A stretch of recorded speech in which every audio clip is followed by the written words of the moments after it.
हर चीज को तर्क से नहीं समझा जा सकता।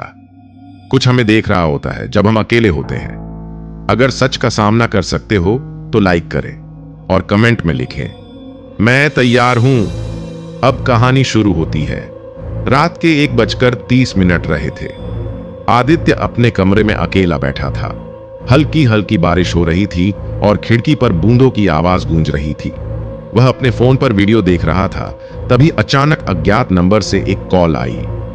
कौन हो सकता है इतनी रात को? उसने सोचा और कॉल उठा ली। जैसे ही उसने हेलो कहा, दूसरी तरफ से कोई सांस ले रहा था मगर कोई बोला नहीं। हेलो, कौन है? तभी धीमी आवाज में एक औरत ने कहा, तुम अकेले हो ना? आदित्य के रोंगटे खड़े हो गए। कौन हो तुम? औरत की आवाज में एक अजीब सी हंसी आई। मैं तुम्हारे पीछे हूं। आदित्य ने घबराकर तुरंत फोन काट दिया और पीछे मुड़कर देखा। कुछ नहीं था। शायद कोई मजाक कर रहा होगा, उसने खुद को समझाया। मगर जैसे ही उसने फोन नीचे रखा, दोबारा वही नंबर कॉल करने लगा। इस बार उसकी धड़कनें तेज हो गई। वह कॉल ना काट सका। उसके हाथ जम गए। Ring ring ring. आखिरकार कॉल अपने आप उठ गई। दूसरी तरफ से धीमी फुसफुसाहट आई। मैं कह रही थी ना, मैं तुम्हारे पीछे हूं। तभी कमरे की लाइट झपकने लगी। खिड़की अचानक खुद ब खुद खुल गई और ठंडी हवा अंदर आने लगी। बंद हो जा, बंद हो जा। आदित्य ने कांपते हुए खिड़की बंद करने की कोशिश की, मगर खिड़की टस से मस नहीं हुई। अचानक उसने फोन की स्क्रीन पर देखा। कॉल अब भी चल रही थी, मगर अब वहां नंबर की जगह सिर्फ 666 लिखा था। फिर स्क्रीन पर धीरे धीरे एक अजीब चेहरा उभरने लगा।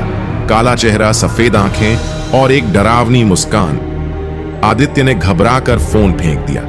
अचानक कमरे में टीवी अपने आप ऑन हो गया और उसमें सिर्फ एक ही चीज दिख रही थी, उसके कमरे की लाइव फुटेज।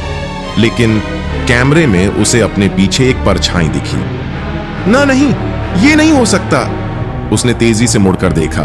कोई नहीं था। मगर जैसे ही उसने वापस टीवी स्क्रीन की तरफ देखा, वो परछाई अब और पास आ चुकी थी। अब वो सिर्फ कुछ इंच दूर थी। अचानक स्क्रीन पर एक जोरदार चीख गूंज उठी। हाँ हाँ हाँ। टीवी अचानक बंद हो गया।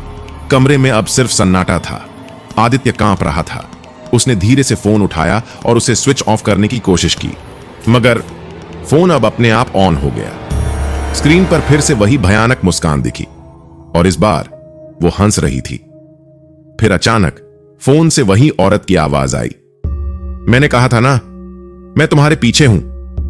कमरे की लाइट्स अचानक बंद हो गईं। चारों तरफ सिर्फ अंधेरा था और एक आखिरी चीख। फिर सब खत्म।